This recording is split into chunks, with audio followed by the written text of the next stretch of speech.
Hello everyone, TLSG here, back again with another daily Marvel Snap video. So today we have a Silver Surfer build, and I feel like Silver Surfer got just tossed to the side after its nerf, and it's definitely not viable. It's definitely still viable. If you weren't around when Silver Surfer was first released, it was all over for the first 2 months until it got balanced. It doesn't push as much power, it doesn't have as much power that it puts onto the board, but this version in this kind of mid-range style, which was one of the most common versions at the peak of Silver Surfer, offers a lot of tech options. So if you notice, we have a lot of the cards that get slotted into good card decks. We have the Cosmo that blocks those really greedy honor vills. We have Killmonger to take out the Khazar Zoos, to take out a lot of the Thanos stones. We have Maximus, which is just a really good raw 3-cost 7-power drop that sometimes we can use strategically or drop behind the Cosmo lane. We have the Sarah to help us push a little bit more onto the board on the last turn if we're still not sure where we need to position our power. But this one also cuts some of the fat that used to be in the deck because it's no longer advantageous to lean all the way in to 3-cost cards. You need some good tech options. So we have Shang Chi.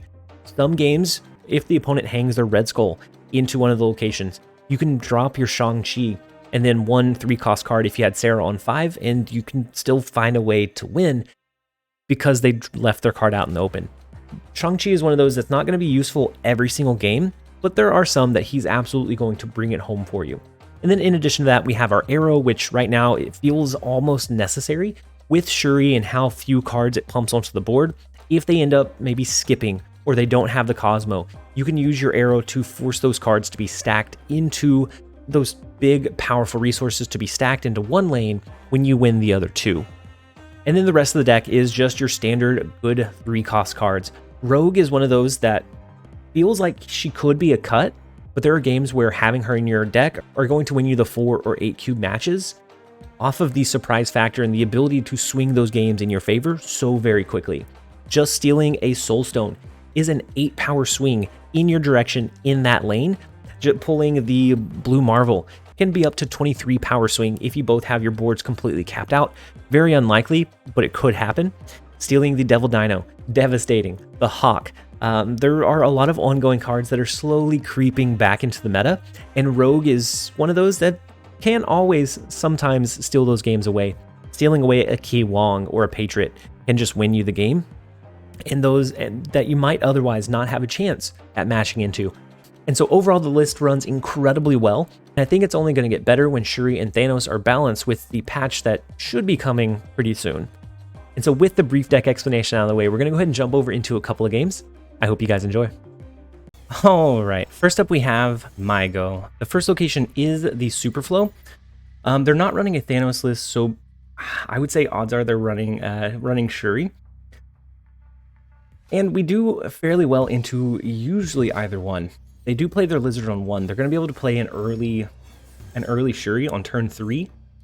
So unless we could grab initiative here, which we're not going to be able to, it's going to be difficult to block the Shuri portion of their combo. Now, what we might be able to do is maybe hit it with a Shang Chi if we draw into it. The last location being Wakanda. It does make that a little bit more difficult. We're going to hide our Shang-Chi behind the Dark Dimension. We don't have a better play this turn. Next turn, we can do Sarah into maybe angling for like an Aero and a couple of our other cards. But finding a way to win from here, I think is going to be a little bit... Ooh, so the Goose comes down. Interesting. So maybe it's not the Shuri deck. Maybe it's something a little bit different. So we can't play our Sarah over there anymore. Unfortunately, the Goose makes sure we can't do that. I'm going to go ahead and forego the extra 1 energy to play our Sarah there. It looks like they do the same, and so they get the card reduction as well. So now it's really a matter of how do we win from here. We could do our Maximus, our Cosmo to the right. Actually, let's do both Cosmo and Maximus to the right. On the last turn, we might be able to do an Aero and a Silver Surfer in mid to find a way to push a little bit of additional power. If this card is something rather large, then maybe we can take it The Aero, I was a little bit afraid of the Aero, but that's I think that's okay. We have the Cosmo and Maximus. We didn't drop our Silver Surfer or anything. We couldn't have reveal, and so I think we're okay. We could. Oh, we can't. We can't do Aero to the right because of the Goose. Right. So we could do Storm. We could do Rogue and then Silver Surfer. That would help support here, a little bit here, not much, but a little bit. And then we're angling to hopefully win the middle by swinging a big card out of their favor. Now with the Sarah, they can do a lot of cards. They can play quite a few cards if they have a lower curve. They're going to be able to play quite a few cards onto the board. They do get the Killmonger, which doesn't trigger in the left lane. They have this is a version of a Silver Surfer that they're running. They have the Silver Surfer come down in the right lane. Interestingly enough, they didn't hide it in the Dark Dimension. We do use Rogue, we steal their Goose, not that it necessarily matters. Ooh, the Kingpin, oh no. What else is hidden? Okay, so the Brood. Oh no. So we don't have a target to win the middle location, but with our 3-cost cards in the left and the right, we do swing it with the Silver Surfer. So the Kingpin option is, it's interesting, but it's really hard to pull off. Typically the Kingpin Aero combo, because you have to Sarah on 5 into a Kingpin and Aero. But we will absolutely take it. Let's take the 2 cubes. We're going to jump over into the next one. All right, next up we have Geo 148. The first location is the Mirror Dimension. And so it will turn into one of these other 2. We don't have a turn 1 play. We don't have any 1-cost cards, just because typically with our Killmonger, we're going to be destroying it. The best bet, if we wanted one, would be to slot in a Nova, but then we're going to have to take out like Shang Chi or Aero, maybe the Rogue, and all of those I think are going to serve a little bit more consistent purpose for us than having Nova. So we have our Domino. We have Killmonger. They snapped on turn 2. Maybe into the thought of this one becoming another Wakandan Embassy. So they have the Mind Stone and the Soul Stone. So they do have a lot of cards here. They probably ramp up into... We might be able to turn the left lane into another Nexus. I both want to and don't want to play Storm. Playing Killmonger here, we probably get quite a few of their cards destroyed. But I think we're going to hold off one turn. They do rotate with the Lockjaw, the Time Stone, so they can do a Leech on turn 4. Surprisingly, they're going to be able to Leech on turn 4. And then it goes into Time Stone again. So they have 6 energy now. This is a relatively low lane, but I feel like they do. Oh, okay. So how do we play this? If they Leech here, they Leech and they rotate it, right? We could win the left lane, I think, just off of the Killmonger play. But if they Leech, these are a lot less impactful. I mean, we still have the 5 and the 4. It's not as big, but it's decent. I don't know. They don't Leech. Oh, they do Leech. They Leech in mid and they rotate in right. Interesting. So the Space Stone will rotate. They can move one of these cards around. Oh, that's really unfortunate. They do change the left lane into Kamartage. We take out a lot of their power, but the Space Stone is just a little bit too strong. They can now move their Lockjaw and free rotate. They can move one of these knowing that they have the win here. They can move one of these over. And that is all on turn 5, that they can do such big, powerful plays. Our Silver Surfer did get hit. Unfortunately, we're not going to be able to do much there. Let's throw the Sarah onto the board. We don't get much value in the left lane. We're probably going to lose this one just because of the really early, really powerful Leech. Even though we anticipated it cleared a lot of their space, they got lucky with their rotations. It's just one of those things that you have to potentially face whenever you're playing against Thanos.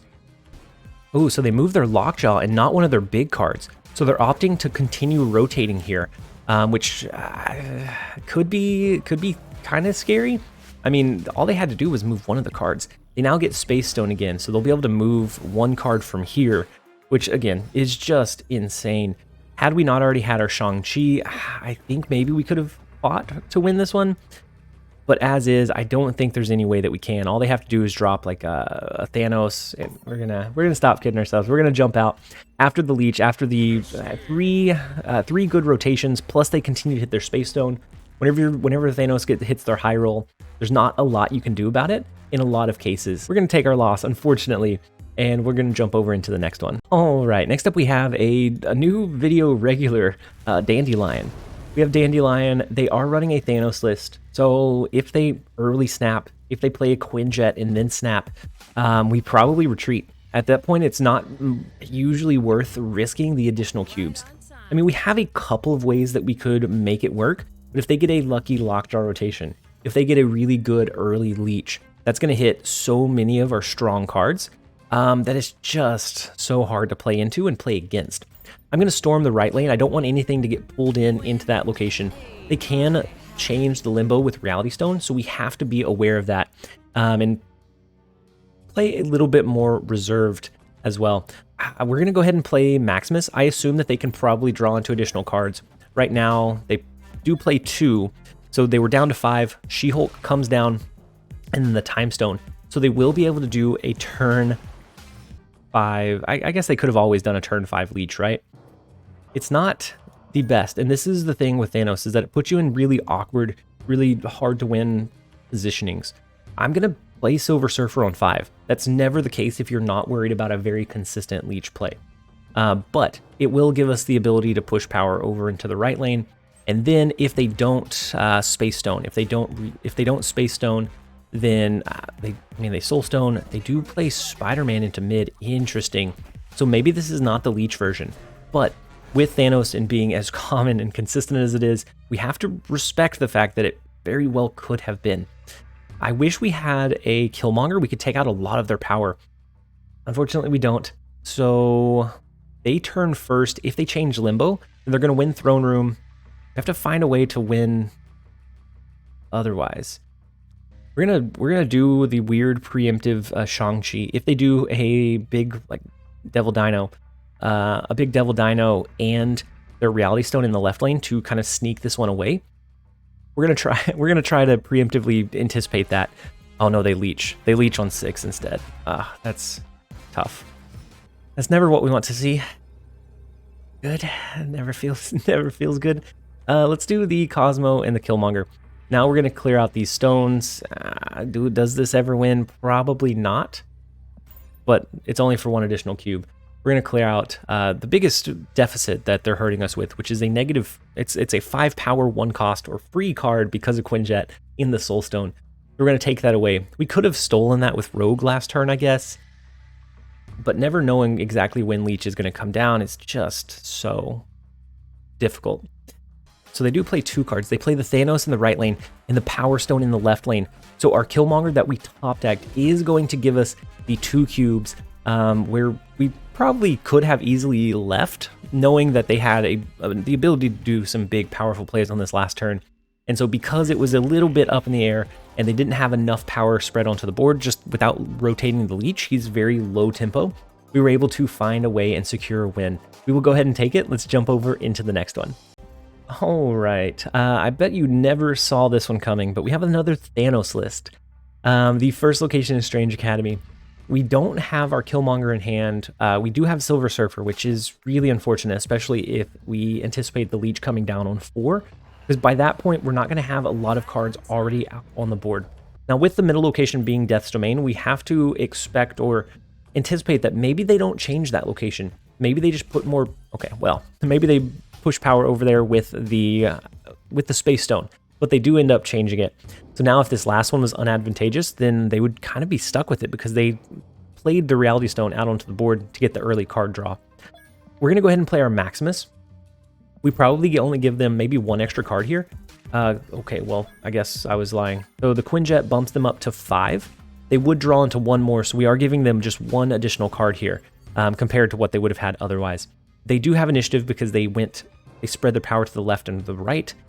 I want to do Cosmo into mid, but at the same time, I think maybe they just give that up for a bigger Leech play. And so if they did end up giving it up, doing something like Cosmo to the right would give us initiative. Something like Silver Surfer, super unintuitive, it feels really bad, but it would give us the lead here. It would help buff this one up just a little bit. We should be able to grab initiative. So if they do like a Time Stone here to do the turn, I guess they didn't have to Time Stone there. But if they do use the Time Stone, then they're aiming to do, I would assume, the leech on the last leech on this turn. Where do they play it? Where do they play their leech? Now that we have the additional cards, they didn't want to compete for it. They're gonna do leech into the left lane. That's my final answer. They did not. They played it into Atlantis. Oh, Blue Marvel. Wow, interesting. Okay. And then Space Stone. Oh, this is the maybe this is the ongoing version and not the like standard one that we see. We're gonna clear a lot. We're gonna clear a lot of their power here. How do we best position this? So Killmonger is gonna clear out Asgard. 100% clear it out. It's going to also clear out all but their Blue Marvel. So that's gonna be 5, 6, 7, 8 power here. So if they end up using an Aero and they pull us over, that's really, really unfortunate because we don't have another way to buff this one up any further. But if we play, I guess we don't have a way to swing that one. With Cosmo going to the right, that's where we made our mistakes. We would have to hope that this was enough, and I don't think it is. We're gonna do this one. We're gonna do Rogue and Killmonger. Oh, the Space Stone. Oh wait. we have the Rogue anticipation, which is beautiful, by the way. That's why we played the Rogue, in case they did like a big power play like Devil Dino. And then we have the Killmonger that's going to clear out. They did replace the 1-cost card that they moved out of Atlantis with another one, so they still have only 1 card over there. But we do swing the left and the middle location on the Thanos. That one didn't work exactly optimally, but by being able to have both Cosmo and Killmonger, we were able to find a way to make it happen. We're going to go ahead and take our 2 cubes. Let's jump over into the next one. All right, next up we have Snapbot, and they are not running a Thanos list. Thank you, Snapbot, for going against the grain. Now, if you are running Shuri, then maybe I have to take my thanks back. But we're going to play Domino into the far right lane. Machine World is always a little bit interesting. Trying to determine what resources you should send your opponent. Now, they run Psylocke, so that could be a Mr. Negative. It could very easily be a Mr. Negative list. I think we're going to play Mr. Fantastic to the right. That will help us win Morag for now, even though we're not playing multiple cards this turn. No, it's the Wong. Okay, so I was wrong about what card it was. But Sakaar pulls into one of the resources, and it pulls into Wasp, which is really unfortunate. Okay. So now it comes down to how do we want to mess with them? It's like the biggest question here. We could do Aero over to the left. That'd be fine. But I think what we do instead is we go something like Cosmo into Psylocke mid. Cosmo is going to block anything they do in the Wong lane. So they played the card in the Wong location. We're going to snap. We're going to play Cosmo, Psylocke. On the last turn, we can maybe Aero all their cards over to the left and then have the additional maybe power from like Maximus, Brood, Silver Surfer to help support the middle location. So the Cosmo comes down. They played over to the left. Ooh, interesting. So they kind of shake us, and they play. Ooh, wow. Okay. What kind of list are they running though? So they play the Mystique over to the left lane. So they'd be able to use like an Ironheart, but I don't think it's going to be enough. We have a pretty good lead here. What we were angling for was we could do anything here. Just our cheapest card here into Aero and mid. We had a couple of ways that we could have tried to find, but they do end up retreating. Let's jump into just one more. All right, next up we have Van X Guard. The first location is Fisk Tower, so we get some potential value from Aero if they're not going to anticipate that we're playing our Aero. They do play Bast, so it could be Jeff's bounce deck that has that's been popping up and cropping up all over the place pretty recently. They do skip on turn 2, so maybe it's more of a Mr. Negative build, which we did showcase recently. I think we're going to do Mr. Fantastic into mid. We're going to break the Atlantis bonus. But that may allow us to get initiative to the left and the right. Ooh, they skip on turn 3 as well. So if it is Mr. Negative, it's a very, I think, heavy-handed, probably greedier version of Mr. Negative. So I'm gonna use I'm going to use Maximus here. If we're putting them on having Mr. Negative, Maximus forces them into drawing additional cards. They're not going to get as many inverted resources as they would have otherwise. And so Maximus, we have initiative that would force their hand into 7, and then Mr. Negative would come down. So it'd be much less impactful. It is the Mr. Negative, and so they don't draw one of the resources here. They're only going to have at most one inverted card that they are able to pull, which is always really fun to do. We could Aero here. We could Aero to the left just in case they play anywhere else but here. We could Aero to the left, and then we're just, I don't know. We're looking to win in the last lane. So we will never know what this card was, what the one that got pulled over was. But we don't know. We don't know what it is. And remember, they're the one that snapped on us. And it feels like we're kind of taking them every step of the way here. So with the initiative, we could do... How do we want to do this? We could do the Maximus and the Silver Surfer, just in case for some reason they have an Aero. They shouldn't with Bast and with Mr. Negative. They shouldn't have an Aero. They have the one inverted resource. We're going to go ahead and lock in the left lane. We do get the 2 cube retreat. It looks like they probably didn't hit their high roll. They dropped Mr. Negative and didn't have anything else on the board. With that, I'm guessing it was probably one of the ones that are a little bit heavier handed. I like a much more low to the ground, low curve so that you can continue playing cards even if you miss your Mr. Negative or just don't get it out on curve. But we will go ahead and take the win where we can. And with that one, we are going to go ahead and end the video here. I hope that you guys enjoyed it. If you did, make sure to give it a like and a comment down below. As always, this has been TLSG. Later, guys.